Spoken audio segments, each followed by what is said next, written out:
Hello, hello, hello. This is your message from the universe for 11/11/2020. This is the rune Gibo. Gibo is the rune of a gift. It is also the rune of a partnership. And in many instances, it's not necessarily a partnership with someone else, but rather a partnership with yourself, the union with the divine within you. Now, this particular day, first of all, 11/11/2020, so good. That 11/11, we all end up seeing, we all end up recognizing that that is a very special time twice a day, and that if we notice that, then we're supposed to be paying attention. It is also, when you add the numbers up, I'm not big on numerology, but it is the number 8, 11, 11 is 4, and 2020 is 4. That makes 8. And 8 is the path of the life changer, the influencer, the big wig, the CEO, the the new path, the new way.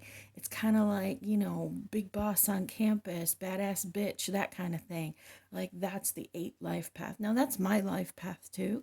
I've never thought of myself that way, but making the connection with today and with that life path, maybe I'm going to try to wear a little bit more of that energy personally. And I think this is a day for you to try to wear some of that life energy today as well.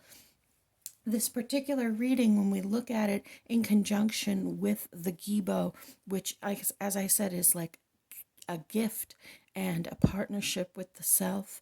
And just before I go on, this was actually a gift. If you look at this closely on the back, there's actually almost an X in the um, in the stone itself. A friend of mine brought this back from Scotland for me, specifically for my runes, not knowing which one I would choose it for, but it was the perfect one because she gave it to me as a gift and it has the Gibo symbol on it.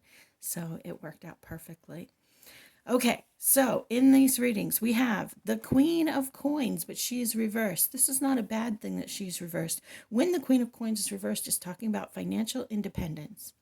It talks about self care. It talks about self dependence, being able to lean on yourself. And to me, this kind of embodies that life path. When she's in the upright, she's really talking about nurturing those around you and that taking care of everyone around you. But we've been talking for the last 2 days about taking care of yourself, right? We've been talking about saying no to those people who would take from you. So having her in the reverse position as this financially independent queen really kind of plays into the date of 11/11/2020, along with the Two of Coins, about balancing work and play, balancing spirituality with the 3D reality, balancing your career and your home life, balancing your knowledge, balancing the scales, however you want to look at it. And then we add in this Four of Swords. When you look at this in the traditional deck, it looks very ominous because it's literally a person lying down with a bunch of swords sticking out along the wall behind them. But it's really the card of rest, of relaxation, of taking a break, of knowing that balance between rest and work, knowing the balance between over exhausting yourself and doing just enough. So, as always, that top row always seems to be the one that's kind of cheering us on and letting us know, like, every day is a gift. And this balance that we find is a gift, but it takes time to get there and it takes a process to get there. So, we have this Five of Wands. The Five of Wands talking about, oh, it was reversed. This Five of Wands talking about conflict, but inner conflict and avoiding conflict, right?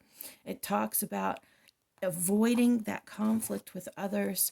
This Three of Wands talking about how we are playing small, how we lack foresight, how we don't look beyond what's going on immediately in front of us. And often it's because we are avoiding that conflict, because we are trying to focus on something over here on the left rather than actually face those things in our life that cause conflict.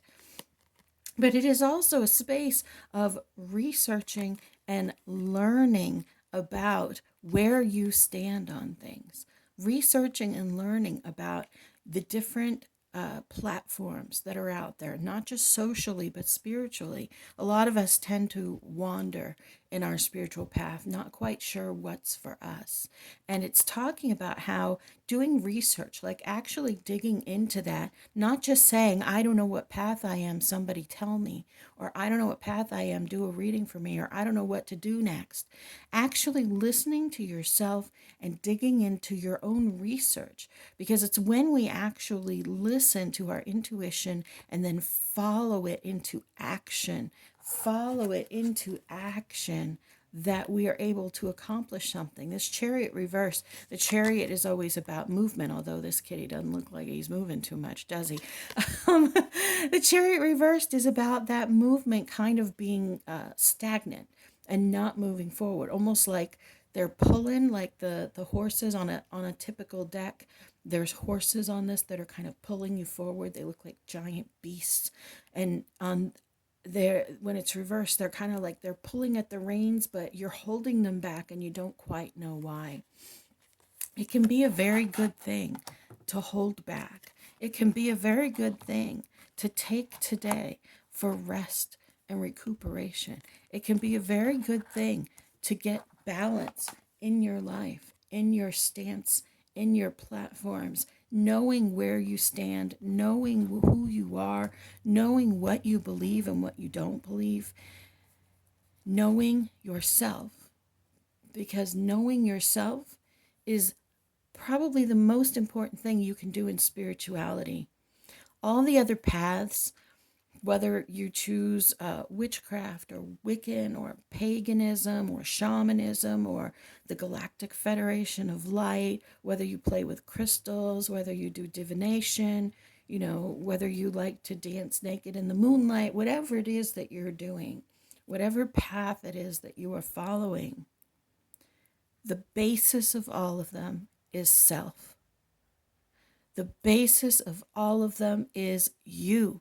And so knowing yourself makes all of those things so much stronger, so much more fulfilling, and so much more effective in your life. Know thyself, as Shakespeare said. Or was it the Delphi Oracle? It might have been both. I need to do some research on my own, don't I? All right, well, y'all, enjoy 11/11. It is 11/11 all day. That is a gift. Dream big. Believe that you are that CEO, BITCH. You are beloved, you matter, and you are loved.